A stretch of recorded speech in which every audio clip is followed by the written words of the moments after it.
हमारा टॉपिक है location of India. देखिए भारत है, सबसे पहले हमें समझने की ज़रूरत है कि वो नॉर्थ गोलार्ध में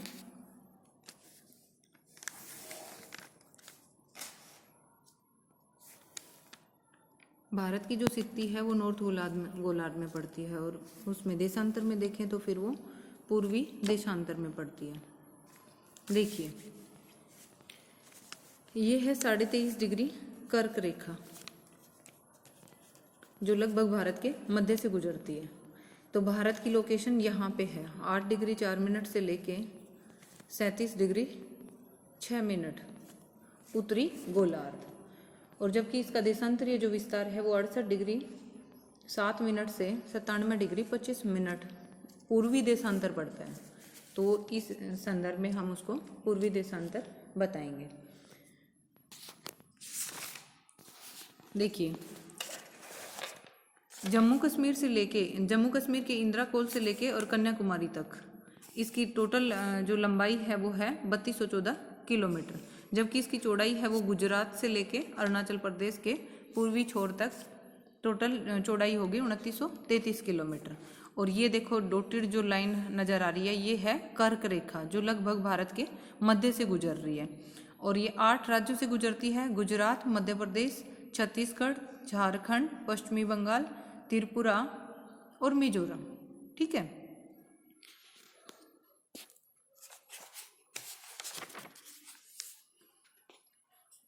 देखो सबसे पहले तो हमें अक्षांश और देशांतर अच्छे से समझ में आने चाहिए कि अक्षांश होते क्या हैं। देखो सबसे पहले हमने जैसे पृथ्वी को अभी 2 पार्ट्स में डिवाइड किया, ये है हमारा उत्तरी गोलार्ध और ये दक्षिणी गोलार्ध। 0 डिग्री जो भूमध्य रेखा है इनको 2 पार्ट्स में डिवाइड करती है। ठीक है। ऐसे ही हमारी आती है यहाँ पे दक्षिणी गोलार्ध में मकर रेखा जो 23.5 डिग्री दक्षिणी गोलार्ध पड़ती है।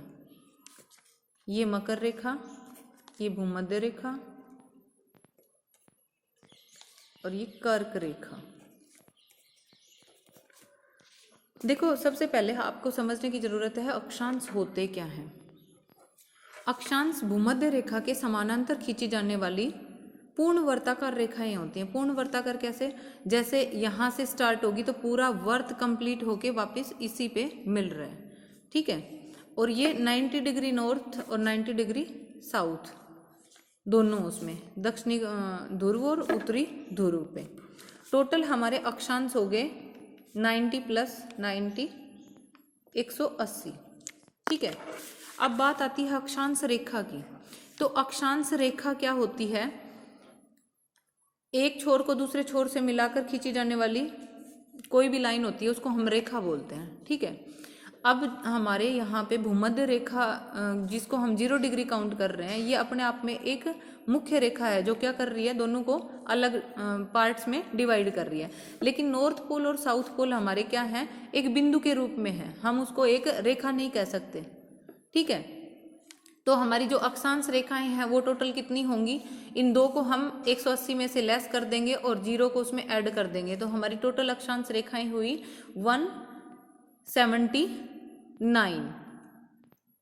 और ऐसे ही हमारी अक्षांश वर्त की बात आती है कि अक्षांश वर्त टोटल कितने हैं, तो अक्षांश वर्त अपने आप में कितने हो जाएंगे, 181 हो जाएंगे, क्योंकि 90 नॉर्थ में है, 90 साउथ में है और एक 0 डिग्री का जो मुख्य अक्षांश है वो इंक्लूड हो जाएगा, तो 181 हो गए।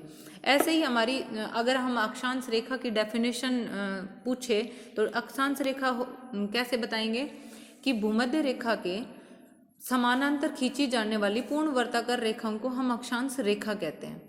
ऐसे ही अब हमारे किन्हीं भी 2 अक्षांश रेखाओं के बीच की दूरी को हम कटिबंध कहते हैं। इसीलिए हम जैसे अध्ययन करेंगे कि उष्ण कटिबंध, आगे चल के शीतोष्ण कटिबंध और शीत कटिबंध 3 पार्ट्स में पूरी पृथ्वी को, ग्लोब को डिवाइड कर देंगे। अब आते हैं देशांतर। देखिए जो हमारे देशांतर होते हैं वो पूर्ण वर्ताकार नहीं होते हैं। उत्तरी ध्रुव को दक्षिणी ध्रुव से मिलाकर खींची जाने वाली अर्धवर्ताकार रेखाओं को क्या कहते हैं, देशांतर रेखाएं कहते हैं। अब देशांतर हमारे किस काम आता है, टाइम को कैलकुलेट करने में, क्योंकि एक देशांतर से दूसरे देशांतर तक जाने में हमें टाइम लगता है 4 मिनट का।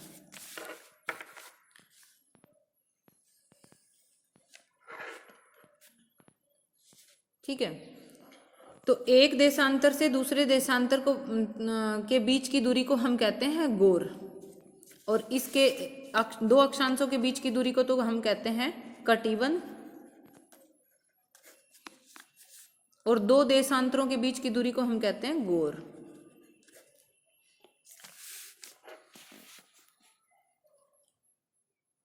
देखो टाइम कैलकुलेशन, हर एक देशांतर से दूसरे देशांतर को पार करने में हमने टाइम फिक्स है कि 4 मिनट लगते हैं।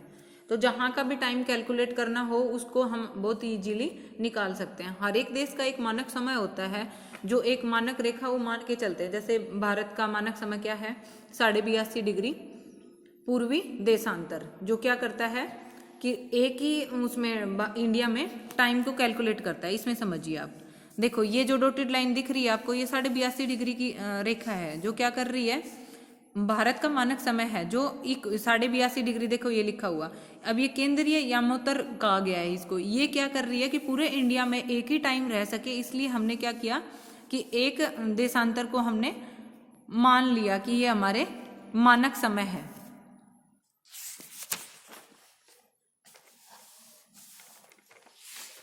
देखो अब इसके भारत के साथ में लगते हुए देशों को समझिए। ये चाइना पड़ता है भारत के नॉर्थ में, और उसके नीचे तिब्बत पड़ता है नेपाल के ऊपर। नेपाल है ही उत्तर में, नेपाल के साथ यहाँ पे ये तो सिक्किम का पार्ट पड़ता है, और ये है आपका भूटान देश। इधर आओ, पूर्व में पूरा म्यांमार कवर कर रहा है। दक्षिण में आएंगे तो श्रीलंका इसके दक्षिणी उसमें है। इधर देखिए पश्चिम में पूरी तरह से पाकिस्तान, और थोड़ा सा पार्ट लगता है हमारे यहाँ पे अफगानिस्तान का। अब इनकी सीमाओं को भी देख लेते हैं साथ साथ। भारत और चाइना के बीच में कौन सी रेखा है, मैकमोहन रेखा कहलाती है।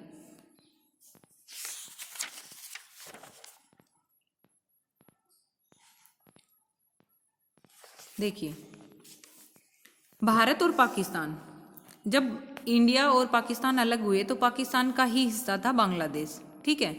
तो इनको दोनों को एक ही अंतर्राष्ट्रीय, इनको नाम एक ही दिया गया है, रेड क्लिफ। दोनों को, पाकिस्तान और भारत के बीच भी रेड क्लिफ है, और बांग्लादेश और भारत के बीच भी रेड क्लिफ है, क्योंकि बांग्लादेश बाद में पाकिस्तान से अलग होके सेपरेट देश बना है।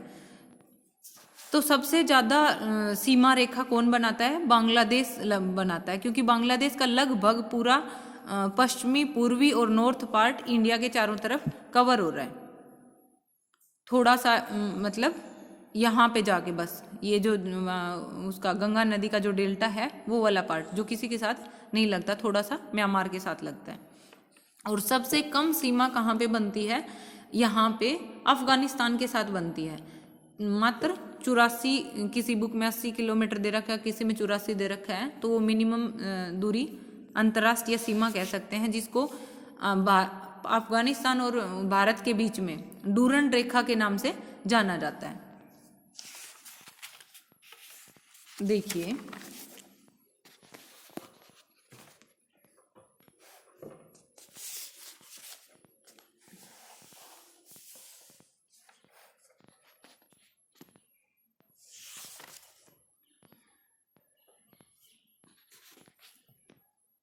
देखो मैकमोहन को और अच्छे से समझा जा सकता है। ये वाला जो जम्मू कश्मीर पहले स्टेट होता था, अब वो क्या हो गया, केंद्र शासित प्रदेशों में डिवाइड हो गया। तो जो लद्दाख वाला पार्ट है, वो वाला पार्ट इधर देखिए, और ये आपका पूरा आ गया, हिमाचल, उत्तराखंड, नेपाल, इधर सिक्किम आ गया, इधर अरुणाचल प्रदेश आ गया। इनके सब के साथ क्या बनता है, मैकमोहन रेखा बनती है। और ये भारत पाकिस्तान सीमा दिखा रखी है। अफगानिस्तान का थोड़ा सा पार्ट, ये वाला पार्ट बनता है, इसमें दिखाया नहीं गया है, वो इतना 84 किलोमीटर। ये देखो भारत बांग्लादेश पूरा पूरा कवर हो रहा है।